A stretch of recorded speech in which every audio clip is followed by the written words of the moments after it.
Well, hello and welcome to Rajat TV. You're watching India Fights Back with me, Rajat Kain. This is one show that gets you all about the latest and, of course, our fight against the COVID-19 pandemic and how even the world is fighting this disease. Now, in this episode show, we'll take up India's fight against COVID-19 that completes 1 year in India.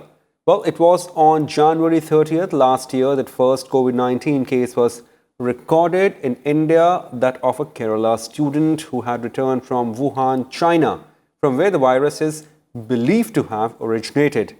So how have been India's fight against the pandemic? What lies ahead as we had already rolled out what has been billed as world's largest immunization program? And finally, is there anything we could have done better in this fight against the gigantic health emergency? Well, to discuss further on this issue, we are joined by a panel of three guests. Dr. S.K. Singh, he is Director NCDC for Ministry of Health, the Government of India. Dr. Samiran, Panda, Scientist and Head ECD Division, ICMR. And Dr. Anant Mohan, Professor and HOD, Pulmonary Medicine, AIIMS. Well, gentlemen, many thanks for joining us. Let me start with you, Dr. Singh, Dr. S.K. Singh. Sir, in terms of our fight against COVID-19, when the first time we got to know about this, already cases were recorded in the world. Of course, several countries had started recording the cases of COVID-19. January 30th last year was the first ever case in India. And today we complete 1 year. In the nutshell, how do you see a fight against this deadly disease progressing? Oh, thank you very much. And you have asked a very, very pertinent question Many because thanks, sir. this is a pandemic which is unprecedented. There has been no such pandemic across the Right. world which could have given us some clue. So, coming to the fight right away, I must underline that we tried the tested and the uh, well-established public health measures, Mm-hmm. starting from screening at the airports, tracking down the persons who have a travel history, going down to the contacts of those detected positive, then doing Mm-hmm. the quarantine of the suspects, then isolation and testing them and tracking and providing them the adequate treatment. So this was basically the strategy, and this was clubbed with the containment zone creation, and then creating the red zone, orange zone, and green zone, and then thereafter going in for the major cluster containment and major city containment, putting down in lockdown. And I think all of us had witnessed the extremes of the measures, which were in no way liked by one and all. But Mm-hmm. yes, to fight the pandemic, we had to resort to those measures, and Mm-hmm. that has been done very effectively right from the top of the top leadership as well. But having said that, now looking back is very, very important because this pandemic has given us many lessons also. Right. Number is that the virus has not behaved in the way in which other respiratory viruses have behaved in past. Looking at the Mm-hmm. Mercio, looking at the SARS-1, which was also there in many 18 countries in the world, and there our effective screening at the airport did help us in a big way. MERS still we are doing the same and we are fighting it out in a better way. It has not Mm-hmm. been able to enter the country in spite of all this. But yes, these two coronavirus were a little bit different, and this one, the new novel coronavirus, has is different in many ways. Mm-hmm. Asymptomatic carrier, the Right. spreading infectivity period is more, and then the so on and so forth. I think we all know from one city to another, and we have got all the cities, all the states, and now Lakshadweep is also the latest UT which has entered the affected areas in the country. Mm. So I think we need to go in a little bit more detail. We have Right. started reviewing our measure. We have started from Gujarat and we are going for the Madhya Pradesh to look back that what went right, what went wrong, which measures worked, which did not work, so that we can put these learnings as a future reference material, so that whenever we have such things, we are prepared well in advance. Right, right. Dr. S.K. Singh, many thanks for your opening remarks. So certainly, there is an analysis also going around, as you just mentioned, as to what went right and what went wrong and how we can improve in days to come and what lies ahead in terms of future. Dr. Mohan, here I have one question, one straight question here. When the pandemic hit us, or for that matter, when the first case of COVID was recorded here last year on this very day, how prepared were we at the hypothetical level to face a pandemic of a gigantic scale? Or we thought that this scale would never hit us? Well, of course, it has been a gradual learning process. At that particular point of time, I don't think anybody would can say that they were prepared for that level of a pandemic. Okay. Nobody can conclusively say that we were 100% prepared. Yes, of course, preparations are always in place. So SOPs are always in place for dealing with these kind of situations. And then when actually the time comes, then those SOPs have to be quickly put into place and they have to be implemented. Hence, if Right. you see the various agencies, the National Disaster Management Agency and other agencies, the NCDC, in fact, they themselves have been dealing with pandemics many times before. So they have the standard operating procedures in place as to what has to be done if such a situation emerges. Hence, so at least that level of preparation was there. But of course, the problem comes when we deal with such a large pandemic, which is rapidly widespread and rapidly spreading, because then the issue of quarantine, isolation, and treatment, hospitalization comes into play.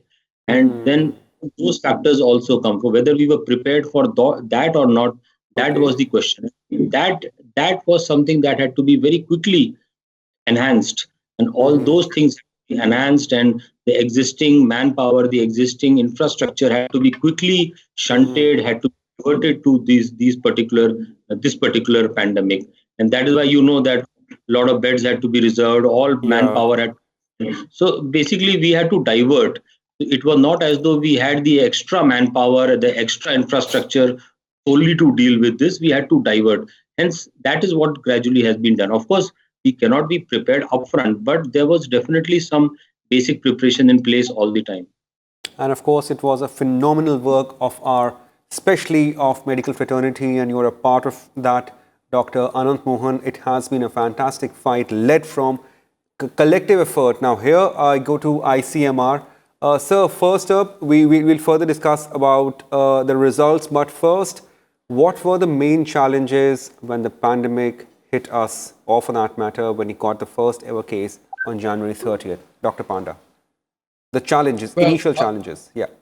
yeah, Rajat, I would say that when the pandemic hit the world, because by definition, it was not just a problem of one country, it was a problem relevant to the whole world.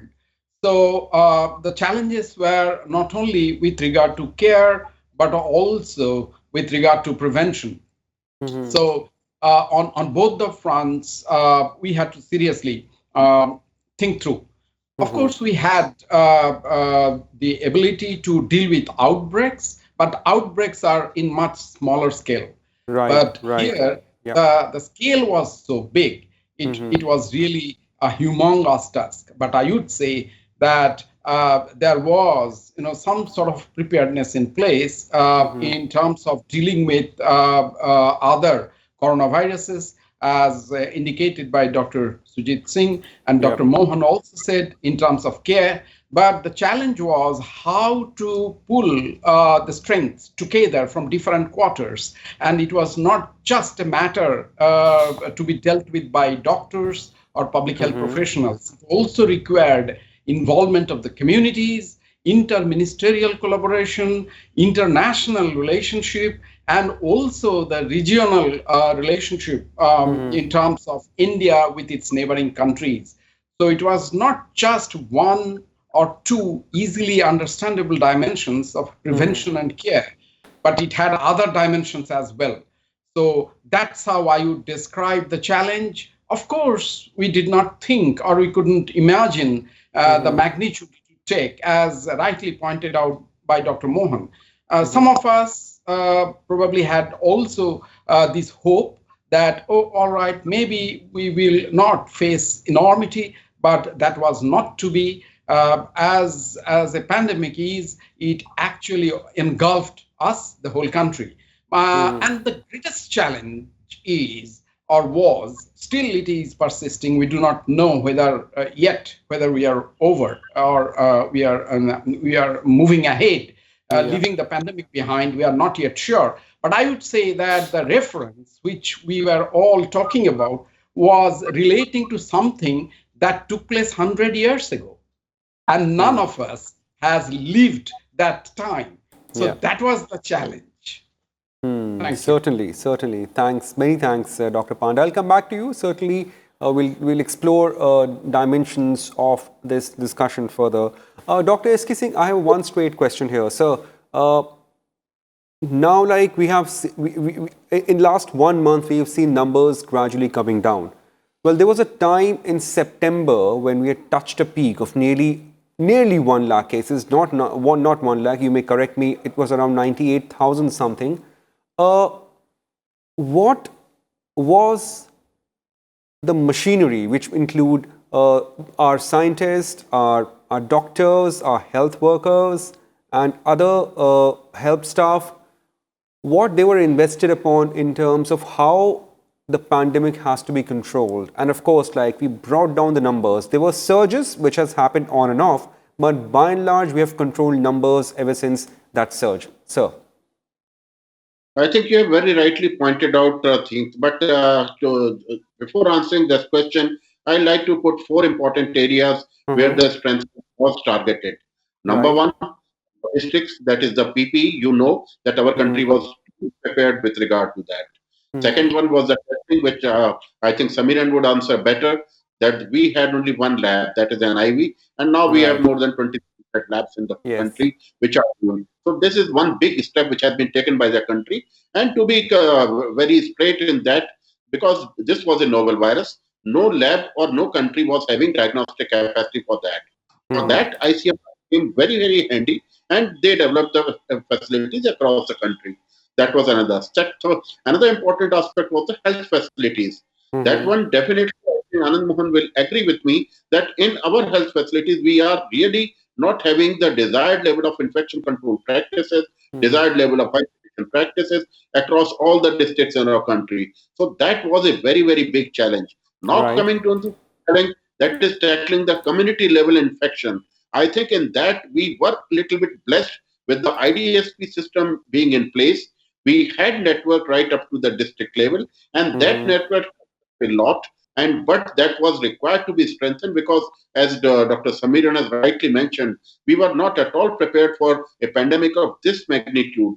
So our health system, public health system, and health facility system all were required to be strengthened. Now coming down to your question that the numbers are declining. Yes, we are in a very, very,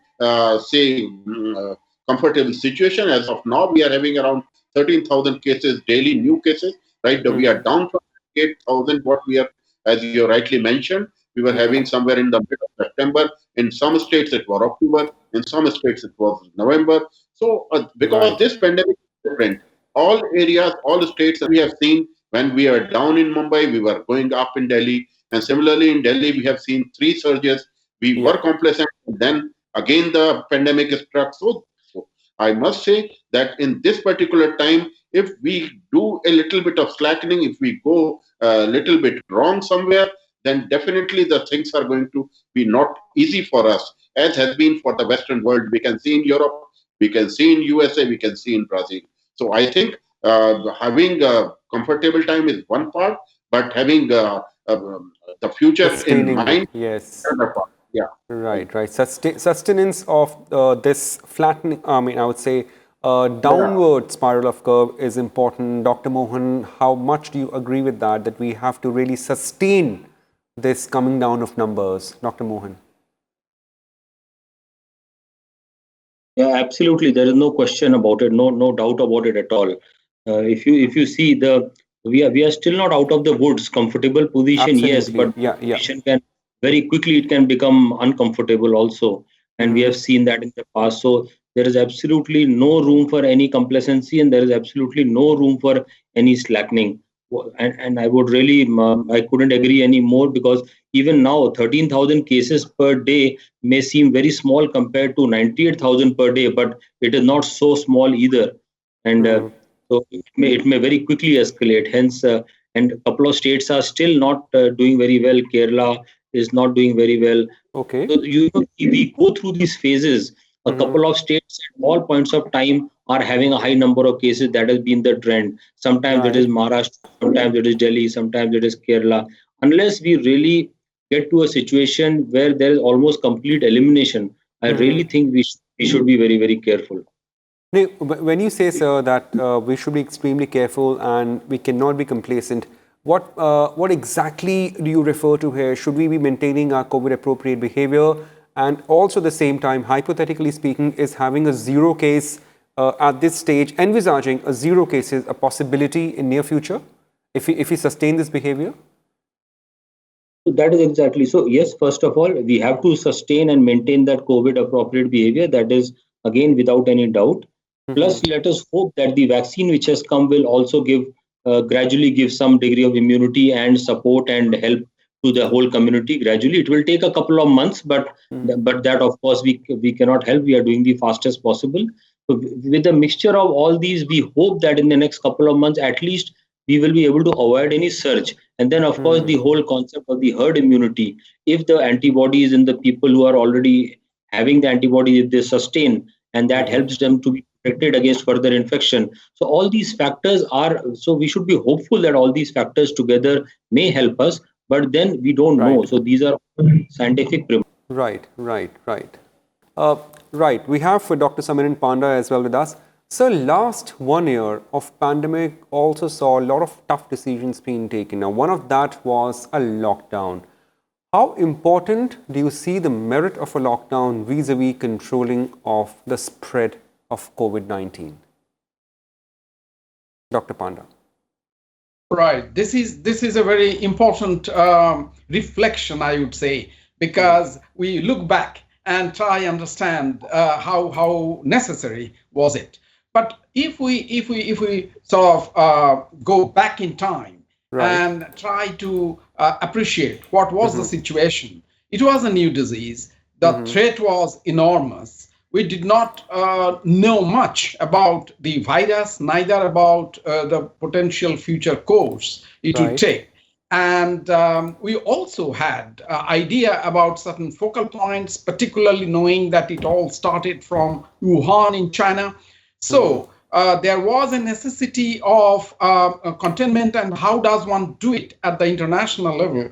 So there was a necessity of travel advisory as felt appropriate, and stoppage of flights from India and to India from other countries. And within the country, there was a necessity of lockdown because that allowed us some time to absorb or internalize this new phenomena. And moreover, people also got time to realize that behavioral modification would be the key for prevention. Now, what did it do, the lockdown? The lockdown, of course, had damaging effect on the economy, development, our psychological health, because it was a sudden change in lifestyle. But at the same time, and it was enforced. Who likes to be cornered? Who likes to be told that now you are locked? Although not physically, you sort of, restrict yourself. Nobody likes to have their, movement restricted. But so we were, from that sense, none was happy. But also people realized that it allowed us to maintain a distance in terms of physical distance during social interactions and not to go out if not absolutely necessary. So the spread of infection that could have happened due to the proximity of the infected people to the susceptible population, that got delayed. So I would say certainly 24th of March, if I'm not wrong, the national lockdown was announced and happened. So it allowed, it allowed some time for preparedness to the country, to the public health professionals, and also to the individuals to internalize this changed lifestyle. So I would say that was the contribution. In addition to that, there were attempts made by the physicians, public health professionals, and through interministerial collaboration. Even Dr. Sujit Singh was talking about the PPE, even the swabs which were being used for taking samples. That was done by Ministry of Textile. So that kind of collaboration also took place and happened. Right. Dr. S.K. Singh, as we move from the lockdown phase to now opening up, near about opening up, of course, there are some caveats still. And of course, the government is suggesting that in the containment zone, we have to follow COVID appropriate behavior and take all the precautions. Now, how soon can we say that normalcy will be back on the streets, or for that matter, normalcy will be back? At least India is concerned, given our scale of population, we still have several areas where population density happens to be fairly vast. Yeah, Dr. Singh. I think I must, while mentioning this, I must say that has to be a word of caution also. Yes, definitely, we are in a good scenario. We are hopeful that in the past 2 months, in spite of the UK strain, in spite of all of the variations which we are seeing, mutations also, and the country scenarios of the vast size of like India, where we have a large chunk of susceptible population is still there, which is neither vaccinated nor infected. So that population is still remains susceptible to infection. Okay. So that is going to be a one major challenge. Second important is, yes, pace at which our population can be vaccinated is definitely going to be a very, very big challenge for the government. So by the time we have immunity, either from infection or from vaccination, we have to have a very, very guarded life. That is one part. But yes, looking at we can have a normal life, I see two challenges. Number one, inside the country, and number two, outside the country also. The way in which we are doing a calibrated or a guarded approach of opening up, as Dr. Samiran has mentioned, I recall days when the decision was taken. I, along with Dr. Balram Bhargav, Dr. Vinod Paul, Dr. Guleria, we all were part of it. We recommended to the government, hoping that the summer season will definitely take care of the virus and the infection. We will to contain this infection inside the health facilities by our aggressive efforts. But the type of behavior the virus has shown, the type of behavior in many countries, not only in India, so that could not give us the leverage which we are thinking. But yes, the mitigation effect of that gave us the time for preparedness. We prepared ourselves in all the areas, and that was the one which gave us the edge over other countries. I think if we look at the parameters of India with the other countries which are definitely financially more capable, health-wise more capable than us, then definitely India's success definitely is far, far beyond expectation by any means. Right, right, right. So as we go towards the close of the show, Dr. Panda, I can just squeeze in just like 1 minute with you. So, in terms of the vaccination drive, I know we could have discussed more on this, but I'm afraid time is short. In terms of the vaccination drive, which is already billed as world's largest immunization program. Now, there's a very oft asked question is, do all of us require vaccination? Now, what is the experts' take on that? Are we aiming for any herd immunity level to be arrived, or all of us would be requiring vaccination? So, last 1 minute, sir. Quickly, I will say that in terms of vaccination, we started with hesitancy, but over the last 2 days, it has really, gone down, and there is much more readiness, and it's not necessary to have the last Indian vaccinated. What is required is smart vaccination rather than mass vaccination, by which the barriers between the infected individuals and the susceptible individuals would increase. It would be vaccine, it would be mask, it would be the physical distancing during social interactions, and hand hygiene, of course. So all these multiple layers of prevention would increase the distance between the infected individual and the susceptible ones, and by that, we'll be able to break down the chain of transmission of the virus. Right, right. That's very important, and that's really important to break the chain of the transmission of virus. Dr. Mohan, last 30 seconds, sir, with me. In terms of a new COVID strain, should we be extremely worried about it, given new studies showing that initially it was being billed as something which has propensity to spread fast? Now there are studies in UK that it's little more infectious than the parent COVID-19 virus. Well, yes. So basically, it's important to remember one that mutations are bound to happen in any viral infection. When there Right. is a virus, there will definitely be mutations. And even with this virus, almost more than a dozen or even 2 dozen mutations probably already have occurred in the last 1 year or so. The issue is that most of the mutations are not really more harmful, and it is only when there are major changes in the actual virus or their genetic material there, then some changes may occur. As far as the UK strain is concerned, they do say that probably it is more transmissible. There is a higher chance of transmission from one to the other and more infective. As of now, they have not demonstrated any increase in severity of the clinical symptoms or increased fatality rate because of that mutant strain virus. Probably Right. that hopefully will not be so. Hence, I don't think we should be too worried. But yes, again, we have to be careful and we have to be alert. That is what we have to do from our side. Be alert and be prepared for anything untoward that happens to that level. Right. From the scientific community, again, be kind of aware that if something happens, how do we deal with it? The basic things remain the same. Again, still it is the same virus. So the basic Right. precautions, Right, the Dr. basic Mohan. management is likely to remain same. Right, Dr. Mohan. Many thanks for your reply and many thanks for joining us, gentlemen. Dr. S.K. Singh from Ministry of Health, Dr. Samiran Panda from ICMR, and Dr. Mohan from AIIMS. We're really proud of you. It's been a one long year of arduous fight against pandemic, and it's people like you who have made this fight and the victory, or rather we can say a near victory possible. Of course, we will win. Many thanks, sir. But as our experts say, our little request to our viewers, please keep maintaining COVID appropriate behavior, and here is a small appeal as well. Keep wearing mask.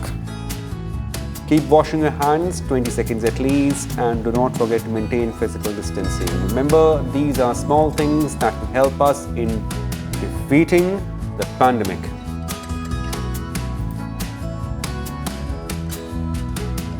Well, many thanks for watching this edition of India Fights Back. Stay tuned to RSTV. Thank you and goodbye.